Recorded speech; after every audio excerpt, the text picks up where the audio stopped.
She told me to apologize to her family, so I packed my bags instead. The mask I wore at their table. My name is Ethan Walker. I'm 34 years old, and for the longest time I thought I had life figured out. I married Claire Whitmore 7 years ago. When I met her, she was everything I thought I didn't deserve, sharp-driven, elegant. She came from a world I'd only seen in magazines, old estates with staff who knew your drink order, family brunches with linen napkins, and a last name that could open doors. Mine never would. Me.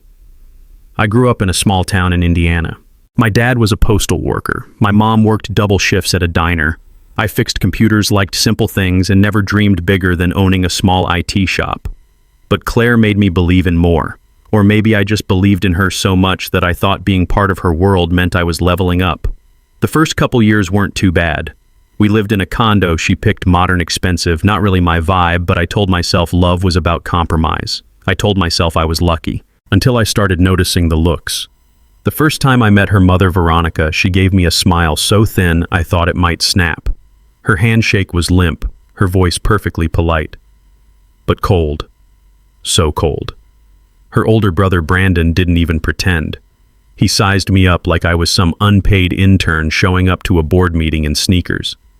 When he learned I worked in tech support, he asked, "So like you plug in wires and stuff," and then smirked. Claire always told me not to take it personally. They're just traditional, she'd say, brushing her hair behind her ear, eyes darting away. They'll warm up to you. They didn't. Years passed. Dinners came and went. Holidays, family events, and the annual Whitmore reunion. Every time I stepped into their world, I felt like a street performer crashing a private opera. Still, I smiled. I played the part. I shook hands, laughed at their jokes, even learned how to drink wine without grimacing. I wore suits that itched and shoes that blistered. I learned to nod, to avoid eye contact, to disappear while being present. Until last summer. Claire asked me, begged me to attend the reunion at her family's estate in upstate New York. "It'll be different this time," she said. "I want them to see who you really are." I wanted that too. So I went. For her. For us. The estate was a sprawling mansion perched on a cliff with towering windows and long halls that echoed when you walked. Everything was white and gold and old money. Even the air felt rehearsed. From the moment we arrived, I felt it again. The weight, the expectation. Veronica greeted me with that same brittle smile. Brandon gave me a nod like I was the Uber driver. Cousins I'd never met tilted their heads and asked if I was still fixing computers. Claire held my hand, squeezed it every now and then like she was sending me silent signals. "You're doing great. Just hang in there." Then came the dinner. Long mahogany table, crystal glasses, silver cutlery I didn't know how to use properly, candles flickering like they were watching me too. I tried. I really did. I made small talk. I laughed at the appropriate moments. I kept my shoulders back and my voice even. And for a moment I thought I was pulling it off, until Brandon leaned back, smirking again. "So Ethan," he said, "ever think about doing something more? I mean, tech support must get a little dull." A few chuckles. Someone coughed into a napkin. I smiled tightly. I actually enjoy what I do. Solving problems, helping people, it's meaningful to me. "Of course," he said, that tone soaked in condescension. I guess we all have different definitions of ambition. My chest tightened. I looked at Claire. She smiled, but it didn't reach her eyes. She didn't say anything. Then her cousin piped up. "At least he's not in finance. One less sociopath at the table, right?" More laughter. I forced a chuckle. I don't know what came over me, but I stood up and raised my glass. "A toast," I said. The room hushed, all eyes on me. "I just want to say thank you for welcoming me, for giving me a place at this table. It means more than you know." For a heartbeat, it was silent. Then came a soft laugh. Then two. And suddenly it was a ripple. Snickers. Chuckles. Veronica didn't laugh. She simply stood and said, "Let's not mistake desperation for gratitude." Claire looked down. Said nothing. I sat back down. Something burning inside me. That night as we walked up to our guest room, I didn't speak. And neither did she. But I knew something had changed. Not in them. In me. The mask I wore at their table, it cracked. And I wasn't sure I could put it back on again. The night I tried to belong. I didn't sleep much that night. The bed was too soft, the silence too loud. Claire lay beside me, scrolling through her phone like nothing had happened. Occasionally she'd sigh. Not the tired kind, the disappointed kind. Around 2 a.m. I got up, walked quietly to the window and stared out at the ocean. The moonlight shimmered on the waves like broken glass. I felt like one of those shards sharp out of place and reflecting a truth I didn't want to face. I replayed the dinner in my mind over and over. Every chuckle, every sideways glance, the heat in my chest, the way my voice cracked just a little when I raised that glass. And Claire's silence. It wasn't just what she didn't say, it was the way she didn't even reach for me. Like she couldn't decide whose side she was on. Or worse, she already had. The next morning I put on the same slacks and shirt from the night before. I didn't care. The air was heavy with awkwardness as we descended the grand staircase. Claire walked ahead of me, offering a tight smile to anyone who passed. We joined the rest of the family for brunch. More linen, more forks, more polite conversation layered with subtle jabs. Veronica poured me coffee like she was offering poison. "You'll be joining the men for golf this afternoon." I blinked. I've never really played." Brandon laughed. "Oh, don't worry. We'll go easy on you." The worst part, Claire laughed too. Something inside me twisted. The whole day passed in a blur of artificial niceties.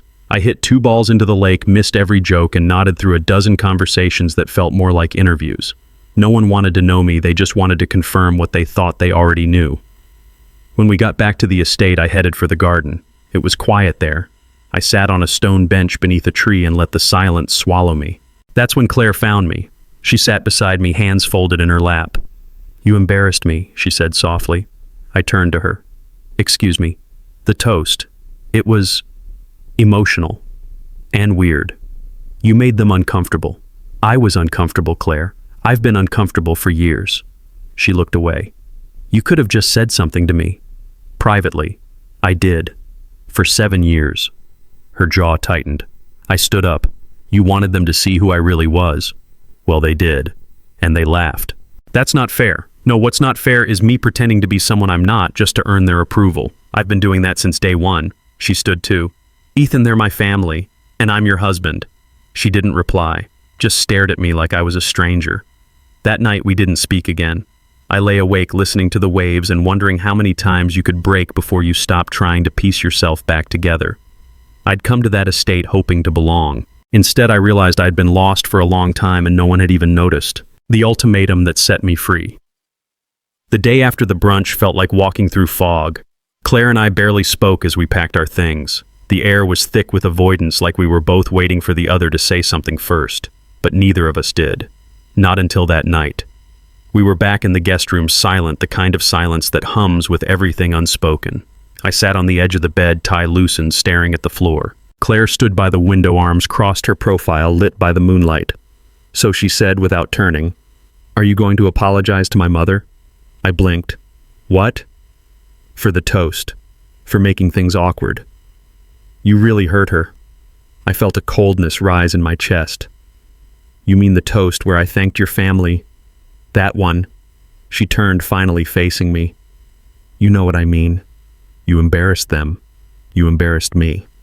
I stood up slowly. "You're serious." Her voice was tight. "You don't get it. They're important to me. Their opinion matters. And I don't." She hesitated. That pause, that tiny space of nothing, said everything. "You have 2 options, Ethan," she said, folding her arms tighter. "You can apologize, or you can leave." Time froze. Not because I was shocked, but because I wasn't. Somewhere deep inside, I had been waiting for this moment, maybe even hoping for it in some twisted way. A moment of clarity, a break in the pattern. I looked at her, really looked, and saw a woman more committed to maintaining appearances than protecting what we had. "No," I said quietly. "No what?" "No, I won't apologize.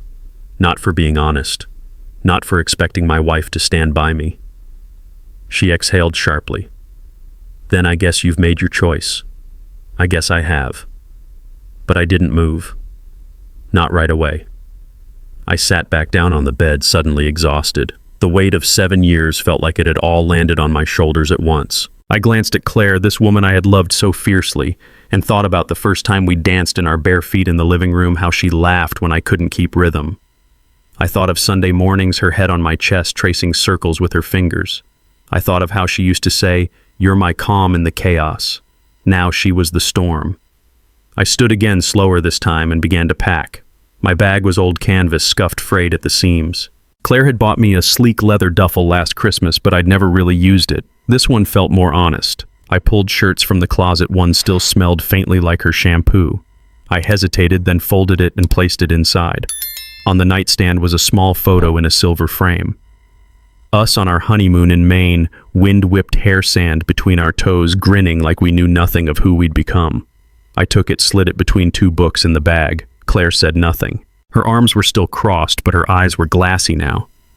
"Do you remember Oregon?" I asked, suddenly zipping the bag halfway. She looked up, startled. "What, that cabin you once showed me online? The one by the coast? You said if I ever disappear, that's where I'd go." She blinked. "Yeah, I remember." I nodded. "So do I." There was silence again. Only this time it felt heavier. I walked to the dresser, picked up my dad's old watch. Its leather strap cracked, the ticking slow and steady. I'd kept it more for memory than function. I slipped it into the side pocket of my bag. Then I walked to the window where she'd stood earlier, looked out at the ocean, dark and endless moonlight shimmering across it. "I used to think loving you was the same as becoming you," I said, "but I don't want to disappear into someone else anymore." Claire stepped closer, but not too close.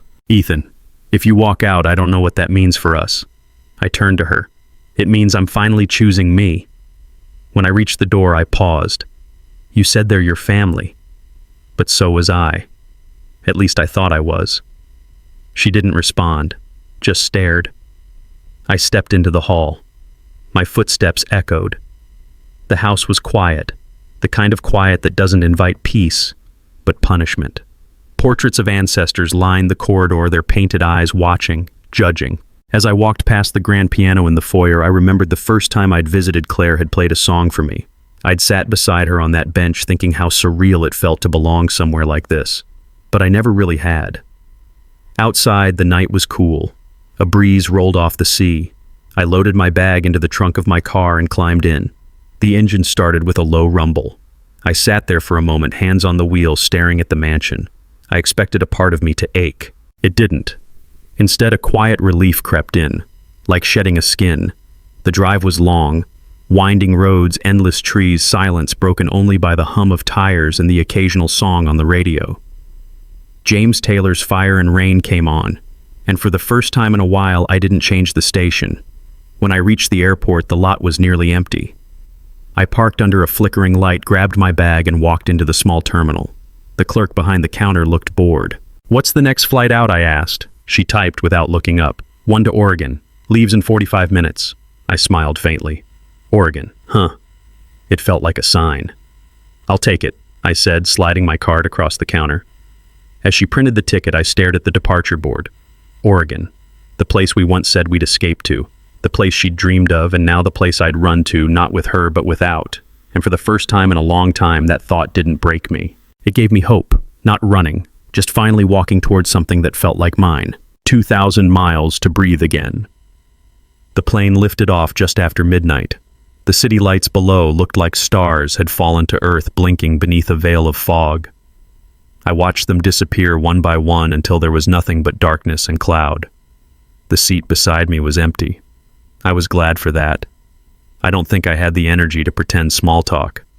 My duffel bag rested under the seat, the weight of it familiar grounding. Somewhere inside, nestled between a hoodie and my dad's old watch, was the photo from Maine. I hadn't looked at it since I packed it. I wasn't sure I ever would. The hum of the plane engine was steady, almost hypnotic. I leaned back and closed my eyes, letting my mind drift. But sleep didn't come easy. Instead, I thought of everything I'd left behind. Not just the house on the cliff or the polished smiles or Claire's cold silence, but the version of me I'd tried to sculpt for them. Polished, careful, small. Somewhere over the Rockies, I realized something. I didn't know who I was anymore. But for the first time, I was curious to find out. We landed just before dawn in a small airport outside Eugene, Oregon. The air felt different the moment I stepped outside, cooler, quieter, cleaner. I filled my lungs and let the silence wrap around me. I rented the cheapest car I could find, an old Corolla with a cracked windshield and a stereo that only played CDs. There was a burned copy of Simon & Garfunkel's greatest hits already in the deck. I hit play. "Hello Darkness, my old friend." Fitting. I didn't have a destination, just a direction west. I drove for hours, winding through sleepy towns and thick pines, chasing the scent of the sea. The further I got from the airport, the more the tension in my shoulders unwound. I rolled down the window, let the breeze hit my face.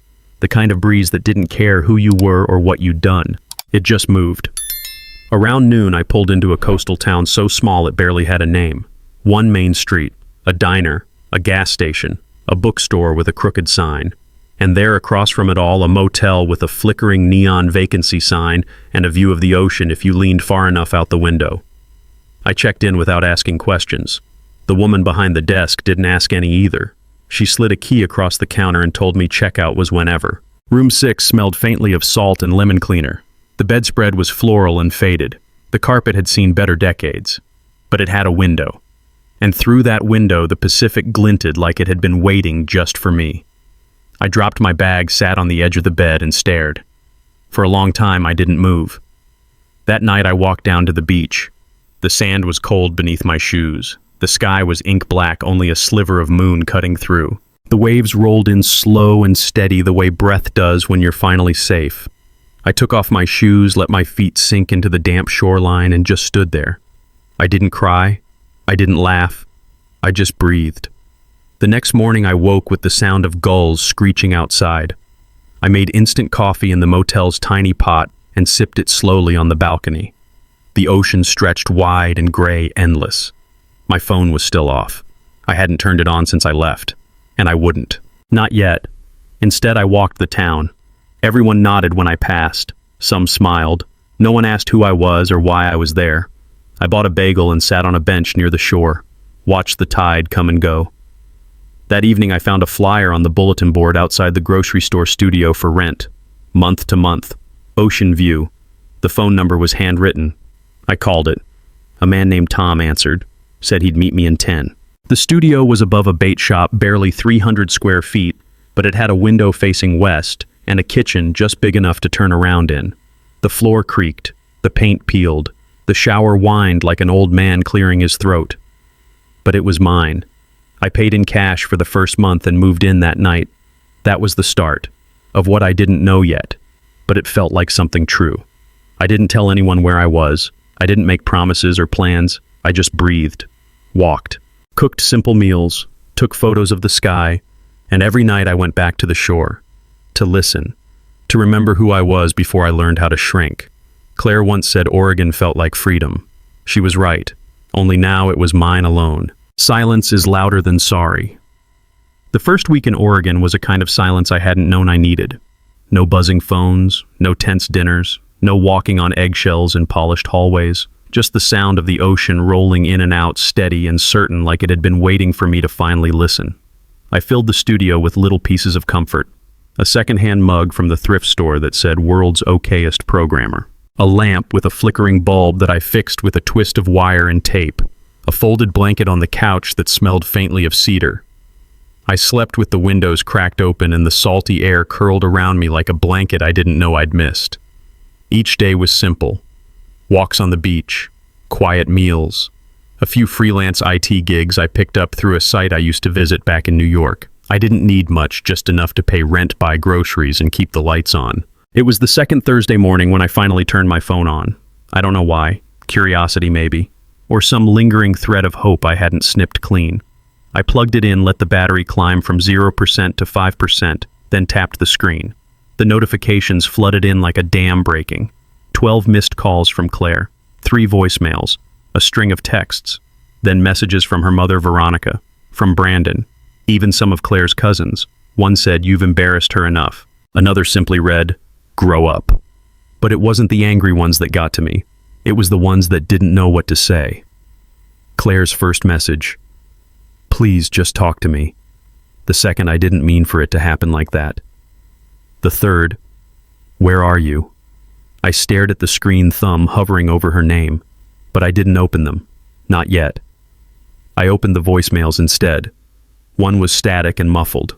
One was her crying, then hanging up. The last was her voice, soft but sharp.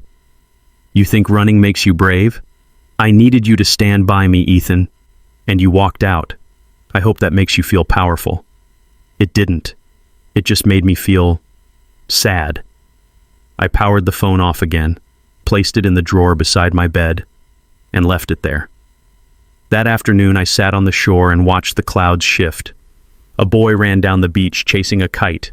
His laughter sliced through the wind like sunlight. I wondered what it felt like to laugh like that again, without fear, without apology. The next few days I didn't turn the phone back on.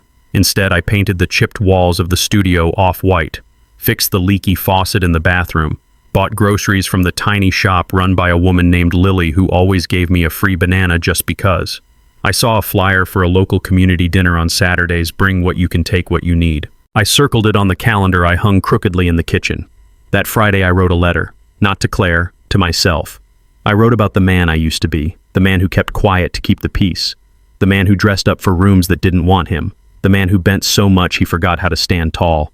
I wrote that he wasn't coming back.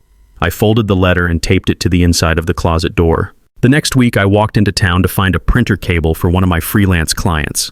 On the way back I passed a small animal shelter with a sign in the window, looking for homes, not pity. I stepped inside. And that's where I met Booker, a mutt with wiry fur and one ear that stuck up like a question mark. He didn't bark or wag his tail, just stared at me with eyes too old for his age. I sat on the floor beside his kennel. "You look like you've had enough too," I said. He blinked. I took him home the next day. Booker didn't need much, some kibble, a warm place to sleep, a walk twice a day. He didn't ask about my past, didn't care who I had been or who I might become. He just sat by me while I worked, followed me to the beach, and leaned against my legs when the wind picked up. That same night I turned the phone on again, a new voicemail. This time Claire's voice was different. "I see it now, what I did, how I never stood up for you. I'm sorry, I don't know how to undo it." And then a silence that lasted 6 seconds. "Please call me back. Just let me know you're okay." I sat on the edge of the bed for a long time, Booker curled at my feet. And then I whispered, "I am." But I didn't call her, because sometimes silence is louder than any apology. I deleted the voicemails, turned the phone off again. This time I meant it. I walked out onto the balcony. The ocean was alive with silver streaks from the moon. The air smelled like salt and pine. And I felt something I hadn't in years. Whole. It was never about hating her. It was about finally loving me. At first, the silence felt like a relief. Then it felt like a test.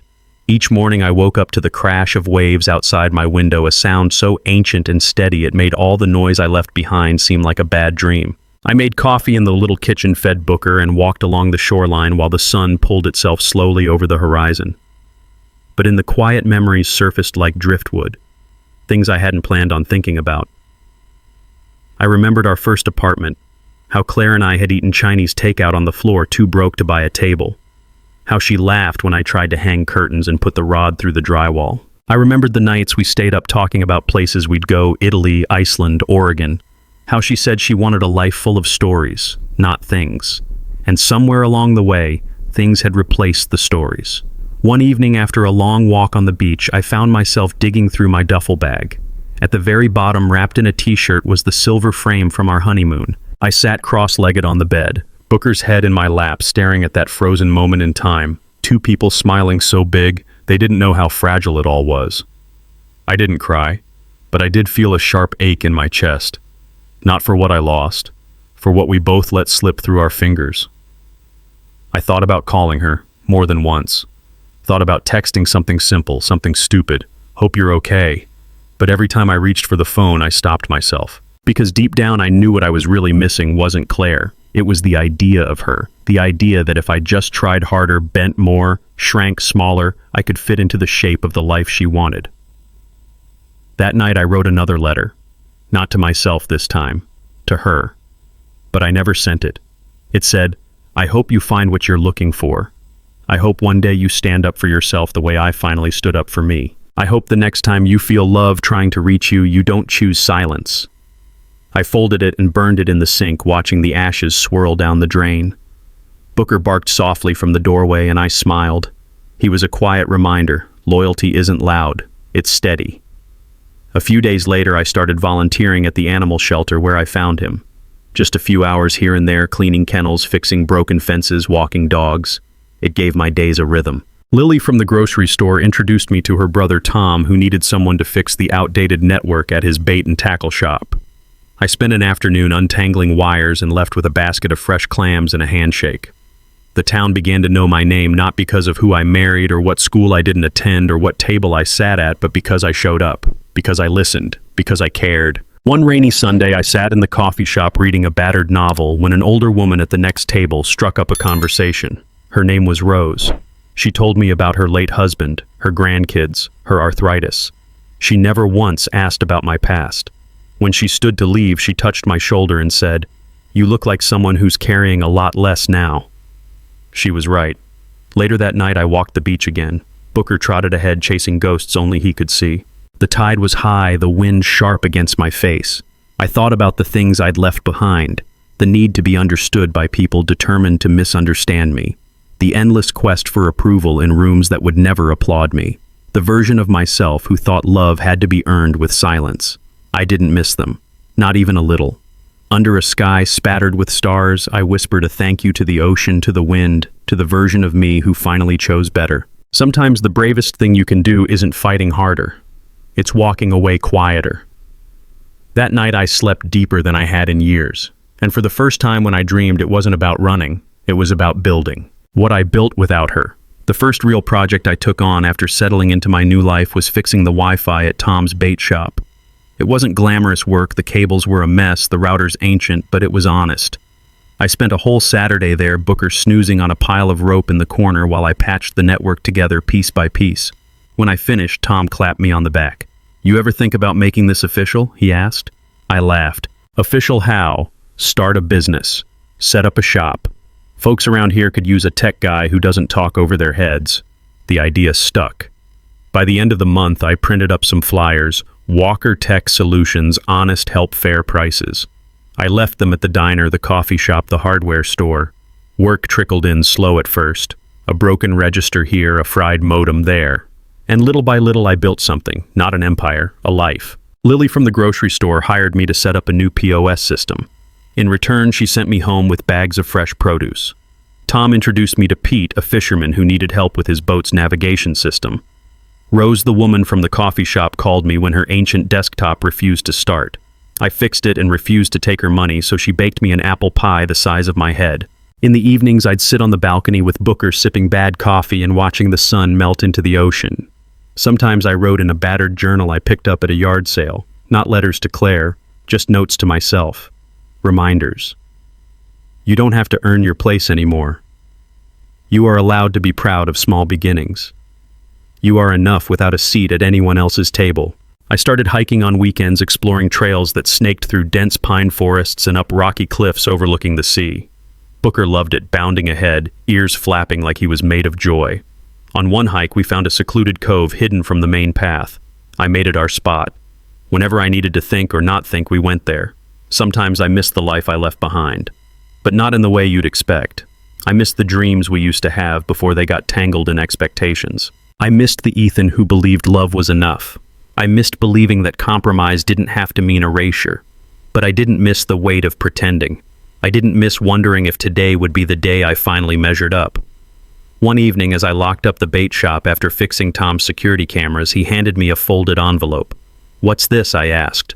"First month's rent," he said, grinning. "For your new office." I blinked. "What office?" He jerked a thumb over his shoulder toward a tiny shed behind the shop. "Fixed it up for you. Needs some paint, but it's yours if you want it." The shed was barely bigger than a shipping container, but it had a window, and a door, and a tiny sign that simply said Walker Tech. I stood there stunned, feeling something crack open inside me. Belonging, not begged for, not borrowed, earned. I spent the next few weeks sanding the floors, patching holes, painting the walls a soft blue that reminded me of early mornings by the ocean. Lily donated a second-hand desk. Pete built me some shelves out of driftwood. Rose brought by a dusty old coffee maker that wheezed but worked. The day I officially opened, I had 3 clients lined up and a handwritten open sign in the window. I wasn't rich, I wasn't famous, I wasn't part of any legacy family, but I was free. And for the first time in a long, long time, I was proud of the man staring back at me in the mirror. Not because of the business, not because of the money, because I had finally built a life where I didn't have to apologize for being exactly who I was. A man with worn boots, calloused hands, and a heart that still dared to believe in second chances. And maybe, just maybe, that was enough. Building a life from the ground up wasn't glamorous. It was slow, often unremarkable. But it was real, and for the first time that was enough. Each morning became a quiet ritual. Wake up to Booker's cold nose nudging my hand. Brew a too-strong cup of coffee in the wheezing coffee maker Rose had gifted me. Step outside and breathe in the salt and pine of the Oregon air. There was a steadiness to it, a rhythm that felt nothing like the frantic pulse of my old life. One Tuesday, Tom invited me out fishing. Nothing fancy, he said. Just some rods, some beer, and bad jokes. I wasn't much of a fisherman, but I said yes. We set out before dawn, the boat cutting through the fog like a ghost. Pete was there too gruff and smiling under his beat-up cap. They didn't pepper me with questions, didn't ask about New York or why a man my age had a dog and no wedding ring. They just handed me a rod and a sandwich wrapped in wax paper and said, "Glad you're here." And they meant it. That day, under a sky so wide it made my chest ache, I caught my first fish. Small, stubborn, flapping wildly as I reeled it in. Pete slapped me on the back so hard I almost dropped it back into the sea. "That's the thing about fishing," Tom said, grinning. "Patience. You sit with the silence. You wait. You hope. Sometimes you catch something. Sometimes you just catch peace." I thought about that for a long time after. Back in town, my little tech shop slowly became part of the fabric of the place. People stopped by not just for repairs, but to say hello. Rose would leave a jar of homemade jam on the doorstep. Lily's niece brought me drawings she made of Booker, insisting he looked like a very fancy fox. It wasn't loud or grand. It was human. One rainy evening, I hosted a fix-it night at the shop, free repairs for anyone who brought their broken gadgets and a story to share. Word spread. By 6 o'clock, the place was buzzing. A retired mechanic who couldn't get his email to work. A teenage girl who accidentally bricked her laptop trying to install some music software. An old man with a cassette player he swore had the best recording of Elvis this side of the Mississippi. We laughed. We cursed stubborn devices. We traded stories over burnt coffee and day-old donuts. And somewhere between soldering wires and rebooting systems, I realized I had roots here. Not the kind that wrapped around your throat, the kind that held you steady. Late that night, after everyone had gone, I sat on the front step of the shop. Booker curled at my feet and watched the rain miss the streetlights. I thought about all the places I tried to belong before. The polished tables, the careful smiles, the measured silences. And I realized I had never belonged, because I was always trying to fit into someone else's idea of enough. Here, no one needed me to be more or less than exactly who I was. And for the first time, the idea of home didn't feel like a place I had to earn. It felt like a choice we made together every day in 1,000 small, ordinary acts of kindness.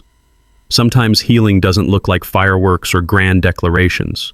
Sometimes healing is a battered dog curling up at your side, a neighbor slipping fresh bread into your hands with a wink, a fisherman teaching you how to tie a better knot, a stranger saying, "Glad you're here," and meaning it. I hadn't just survived leaving New York. I had grown roots in a place I never knew I needed, and they were holding fast. One last visit to say goodbye. It was a letter that brought me back. Not a call, not a text. A letter. Thick paper, careful handwriting. From Claire. I found it in my P.O. box one chilly Thursday morning, tucked between an electric bill and a grocery flyer. My heart stuttered when I saw the return address. I didn't open it right away. I walked to the beach instead, Booker trailing behind me, the letter heavy in my jacket pocket. I watched the waves crash and roll relentless and sure while the envelope burned against my side. When I finally opened it, her words were simple. "There are some things of yours I kept thinking maybe you'd come back. I know now you won't. They're yours if you want them. If not, I'll donate them. Either way, I hope you're okay. No blame, no begging, just a quiet ending." I folded the letter carefully and slipped it back into my pocket. The decision was easy. I booked a flight for the following week. It was strange flying back to New York. The city felt louder, faster, heavier than I remembered. The cab ride to our old condo was a blur of honking horns and flashing lights. When I arrived, I sat outside for a few minutes, gathering myself. Claire wasn't there. She'd left a key with the doorman along with a note, "Take your time."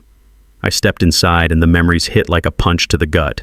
The smell of lemon cleaner, the sleek modern furniture, the photos still lining the shelves, family portraits, framed magazine articles featuring the Whitmore name. But none of me. Not anymore. I moved through the apartment, methodically gathering what was mine. A worn leather jacket Claire used to tease me about. A collection of battered sci-fi novels. My father's watch left carefully on the nightstand. In the back of the closet, I found a box labeled Ethan. Inside were smaller things I hadn't even realized I missed.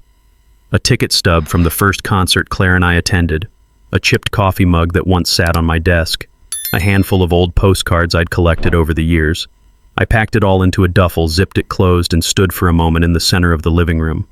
The space felt hollow, not angry, not sad, just empty, exactly the way it needed to be. Before I left, I scribbled a note on a scrap of paper and left it on the kitchen counter. Thank you for the good memories. I hope you find your peace too. No signature. She would know. At the airport, waiting for my flight back to Oregon, I felt a lightness I hadn't known in years. I wasn't running anymore. I wasn't grieving. I was moving forward. When the plane lifted off, I watched the city shrink away beneath me, a glittering map of a life I no longer lived. And as the clouds swallowed the skyline, I closed my eyes, exhaled, and thought about home. Not the condo, not even Oregon exactly. Home was the feeling of choosing myself, of finally being free. Grief doesn't leave all at once. It lingers. Sometimes it hides in the mundane, in the way I still reached for 2 coffee mugs in the morning, or how I caught myself setting the dinner table for someone who no longer sat across from me. Some days it came in waves. Other days it clung like fog. But healing, real healing, wasn't about forgetting. It was about learning how to carry the weight without letting it crush you. In the first few months after I left, I kept expecting pain to show up like it did in the movies, loud, dramatic chest clutching. But it was quieter than that. It was opening my phone and seeing her name still saved as Claire. It was hearing a song in the grocery store that used to be hers. It was smelling her perfume on a stranger and forgetting to breathe. So I let it happen. I didn't fight the ache. I learned to sit with it. Some mornings I wrote her letters I never sent. Others I went for long walks with Booker, letting the wind scrape clean the parts of me that still felt raw. I kept a notebook, not a journal, exactly more like a map. I wrote down moments when I felt whole again. The first time someone in town called me neighbor. The first time I laughed without checking if anyone saw. The first time I walked into my little tech shop and felt proud instead of like I was compensating. I learned how to cook for one, how to sleep in the middle of the bed, how to enjoy silence not as a punishment but as permission. One night during a storm, the power went out. I lit 3 candles and sat on the floor with Booker beside me, listening to the wind tear through the trees. And in that darkness, I whispered something I hadn't said in years. I'm okay. And I meant it. Letting go wasn't a single act. It was hundreds of little decisions every day. Not checking her Instagram, not asking mutual friends how she was, not replaying the final argument like a broken record. I didn't hate her. I didn't blame her anymore. I just released her from the role she was never meant to play in my life's story. And I gave myself back to myself. By the time the letter came inviting me to return to New York and collect my things, I no longer flinched at the sight of her handwriting. It didn't trigger panic or longing, just a quiet knowing. That chapter had ended. Not with rage, not with regret, but with truth. And from truth I had started again. Not rebuilt what was lost, but grown something entirely new. The life I chose. A year has passed since I left New York. 12 months, 52 weeks. 365 sunrises where I woke up not to someone else's expectations, but to my own breath, my own pace, my own life. Some people say healing happens in a straight line. It doesn't. Mine looked more like the Oregon coastline, jagged, unpredictable, but always reaching toward something vast and steady. I live in a small house now just past the cliffs. It's nothing fancy. 1 bedroom, a creaky porch, a view of the Pacific that still takes my breath away some mornings. My tech shop is doing well, modest but steady. People trust me now, not because of my name or who I'm married to, but because I show up. I do the work. I care. On weekends, I hike the trails behind town with Booker. He's grown older too. A little slower, a little grayer, but still full of life. Some days we reach that hidden cove and just sit for hours, listening to waves slap the shore. No words, just breath, just presence. Sometimes I still think about Claire, not in the aching way I used to. More like a photo in an old album, something once warm, now sepia-toned. I wonder how she is. If she ever found the kind of love that doesn't require shrinking. If she ever learned to choose herself, too. But I don't need answers. Because here's what I've learned. You don't always get closure from another person. Sometimes closure is the morning you wake up and realize you no longer wish things had gone differently. You just wish them peace. And that's enough. The biggest change wasn't where I lived or what I did. It was how I saw myself. I'm not someone trying to earn a seat at the table. I've built my own table now. It's small, weathered, handcrafted by choices made in the quiet. And around it sit people who don't ask me to perform. They just pass the bread and ask how I'm doing and really mean it. There's Rose, who stops by with jars of jam and stories about her grandkids. Pete, who brings me fish and advice I never ask for but always end up needing. Lily, who makes terrible coffee but insists it's the secret to her long life. And Booker, who still curls up by the fire like it's his job. I laugh more now. I cry less, but when I do, it's honest. I forgive myself more easily for staying too long, for not speaking up, for once believing that love meant enduring. It doesn't. Love isn't endurance. It's safety. It's being seen and held and still being free. The version of me that once stood silent at a table that never wanted me, he deserved better. And now he's getting it. Every morning I step out onto the porch with a mug in hand, steam curling into the misty Oregon air. I watch the waves. I breathe. And I whisper, sometimes aloud, sometimes just to myself, this is mine. Not because someone gave it to me, but because I chose it. And I kept choosing it every single day. So if you're reading this, if you've ever sat at a table and felt small, if you've ever twisted yourself into someone unrecognizable just to be loved, I hope you know this. You are allowed to leave. You are allowed to start again. You are allowed to build something so honest, so entirely yours that it scares you a little. Because freedom can be terrifying. But it's also the beginning of everything real. As the sun dips below the edge of the world and the sky turns to fire, I sit quietly with Booker at my feet, the salt air soft against my skin. And I ask you the same question I once asked myself. If you had to choose between the life expected of you and the life that lets you breathe, which one would you choose? Ethan's journey isn't just about walking away from a marriage, it's about walking back to himself. We all wear masks. At work. At dinner tables. In relationships where we feel like guests instead of equals. And sometimes we wear them for so long we forget the face beneath.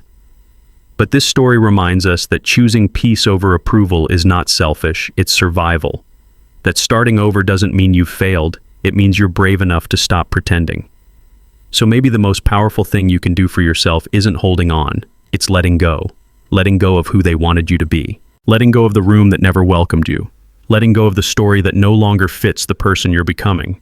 Because on the other side of silence, of sadness, of starting over, there's you, whole, unapologetic, and finally free.